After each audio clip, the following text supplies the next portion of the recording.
So yeah, I'm just gonna start frying some onions, I think.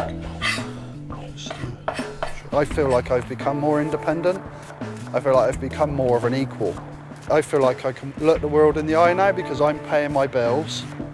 I'm responsible. It just builds my own esteem.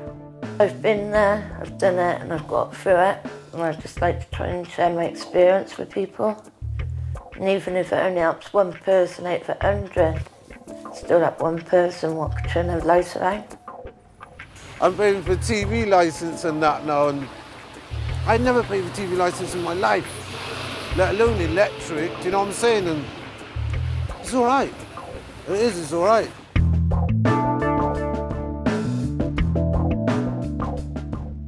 Today, Adam, Rachel and Victor all live in their own homes. For different reasons, they have all at some point lived in supported housing in Bristol. We asked them to tell us their stories.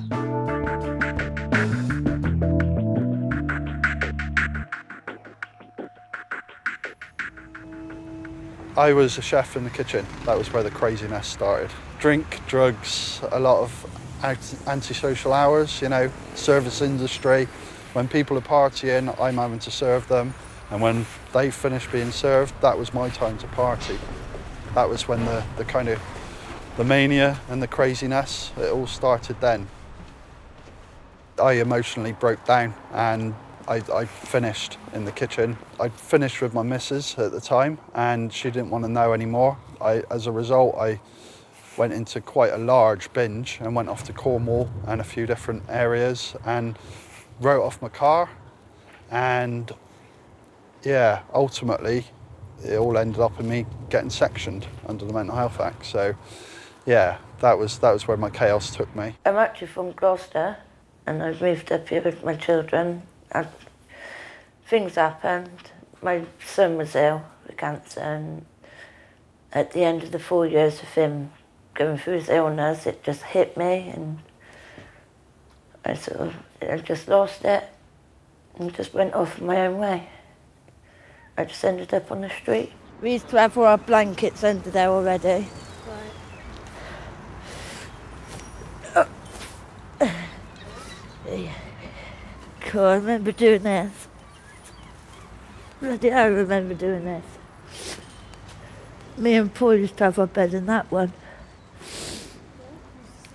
We used to sleep here, either this one or that one. Looks like people still sleeping here now, look, cupboard boxes and blanket there. Right. But look, there's a lot of needles on the sides there, look. Right. You didn't care about the fact that you're on the streets or that you had nowhere to live. All you care about is when you're going to get the next lot of drugs from.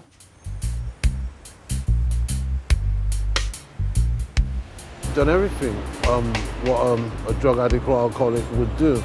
Rob, beg, steal, used. If I short of a few quid here and that, I'd go down the tunnel and do a bit of begging or go into town, do a bit of stealing. We used to sit there and drink there. I've even injected in the tunnel to be precise, do you know what I'm saying? Just didn't care in that. But yeah, I used to beg down here and rob as well. I used to sell drugs down here. When I made my decision was on a Sunday, do you know what I'm saying? Your decision to just clean up. Yeah, it was a Sunday. I thought, I can't do this no more. Sunday. No. By that time, Victor had spent 4 years sofa surfing and sleeping rough. What moved me out of that environment was me getting fed up with it all. And getting older as well, not being able to run as fast. Do you know what I mean? You know, I don't know, I just couldn't do it no more. I could, but I'm one of them lazy drug addicts, alcoholics. I want it all here right now. I want it close by. Just couldn't do it no more. I ended up in a hospital.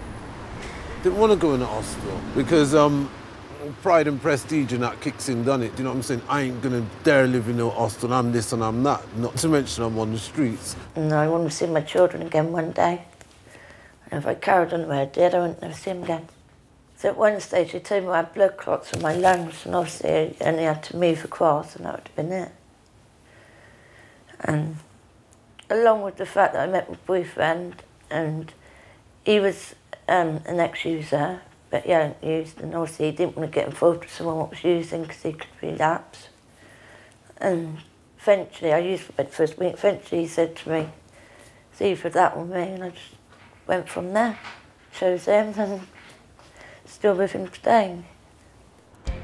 I had to stop fighting. I think that was the bottom line. I had to identify that all of the chaos I'd created was all of my own making, and I had to stop, living in that kind of denial. It was chaos because I ended up back in the mental hospital again. I ended up back there on a voluntary, not on section that time, but that was when I got offered supported housing. Well, I backed off at the start, if I'm honest. I said I don't want to go and live with mental people. that was the far end of where I was going. I'd rather live with alcoholics and drunk people than go and live with people with mental health needs. So I was kind of cautious at the start, and then it was the best thing I could have done. Even though I didn't realise it at the time, I was being kind of loved better to some extent. It was gently, and at that time I just said yes to everything that was on offer. That really helped me because, I didn't want to isolate. I didn't want to be in that environment, and I recognised that. I realised today that my mental illness wants me in that deep, dark, isolated place. I knew I had to move on at some point, and the environment I was in was at risk to myself and my well-being at the time, and I knew I had to move on, but I didn't know how to do it really. I had none of the skills of being independent.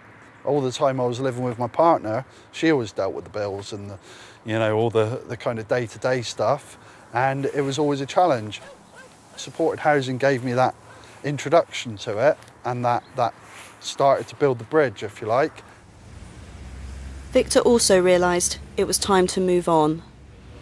Taking responsibility, to narrow it down all in one big word, responsibility. You know what I'm saying? Because I've always ran from responsibility. If I get nicked, I go to the jail, still no responsibility. I got people washing my clothes, I got 3 meals a day.